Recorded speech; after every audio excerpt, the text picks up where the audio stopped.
Halo, assalamualaikum warahmatullahi wabarakatuh. Selamat siang, saudara sekalian. Baiklah, hari ini saya akan menjelaskan bagaimana cara kita dalam memperoleh modal di dalam mata kuliah kita, yaitu kewirausahaan. Menurut saudara sekalian, apa itu modal? Ya, modal itu adalah usaha yang diperlukan untuk membiayai perusahaan mulai dari berdirinya sampailah beroperasi. Dalam kata lain, modal itu bisa berupa bentuknya adalah bisa dari uang dan juga bisa dari keahlian, ya. Selanjutnya, apa kebutuhan di dalam usaha yang akan kita lakukan ya dari modal tersebut? Yang pertama, modal itu untuk investasi dan selanjutnya juga untuk sebagai modal kerja.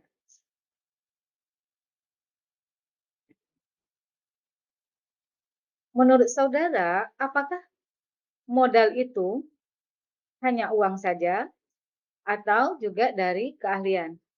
Ya, dua-duanya memang sangat dibutuhkan. Selain dari, dana berupa uang, tetapi kita juga membutuhkan skill untuk menjalankan usaha kita. Selanjutnya, dari manakah modal itu kita dapatkan?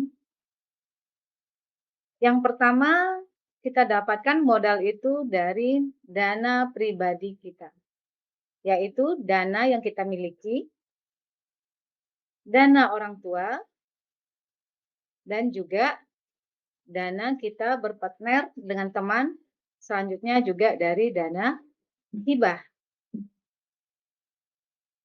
Selanjutnya ada juga modal asing. Jadi modal itu terbagi dua, yaitu modal pribadi dan modal asing. Apa itu modal asing? Modal asing itu adalah dana yang dapat kita ambil, yaitu atau kita dapatkan dari cara meminjam. Meminjamnya bisa kemana aja? Yang pertama mungkin ke lembaga perbankan, ya. Mungkin saudara sekalian juga sudah pernah melihat dan juga sudah pernah mendengar lembaga perbankan sekarang kan memang banyak mengeluarkan dana untuk, eee, memberikan modal kepada masyarakat dalam membuka usaha kecil sampai ke usaha yang lebih besar. Tetapi, eee, hal-hal apa saja kiranya yang perlu kita pertimbangkan dalam meminjam modal tersebut kepada pihak asing?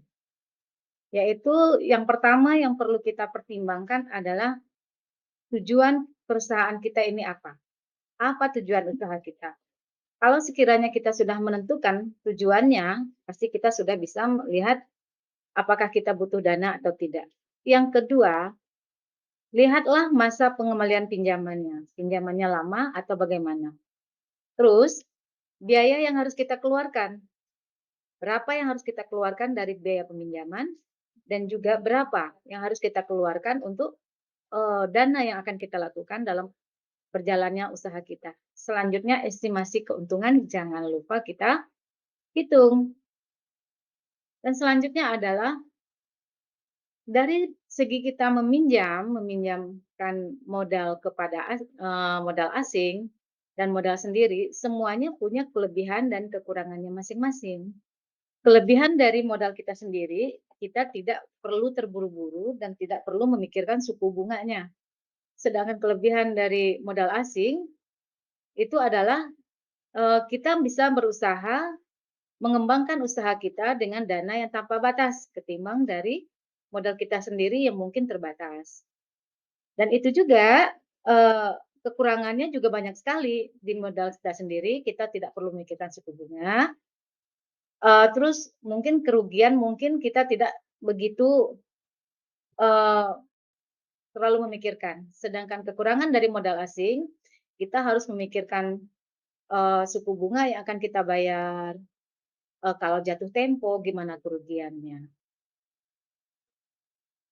Ya, saya rasa cukup sekian, saya akhiri. Wassalamualaikum warahmatullahi wabarakatuh.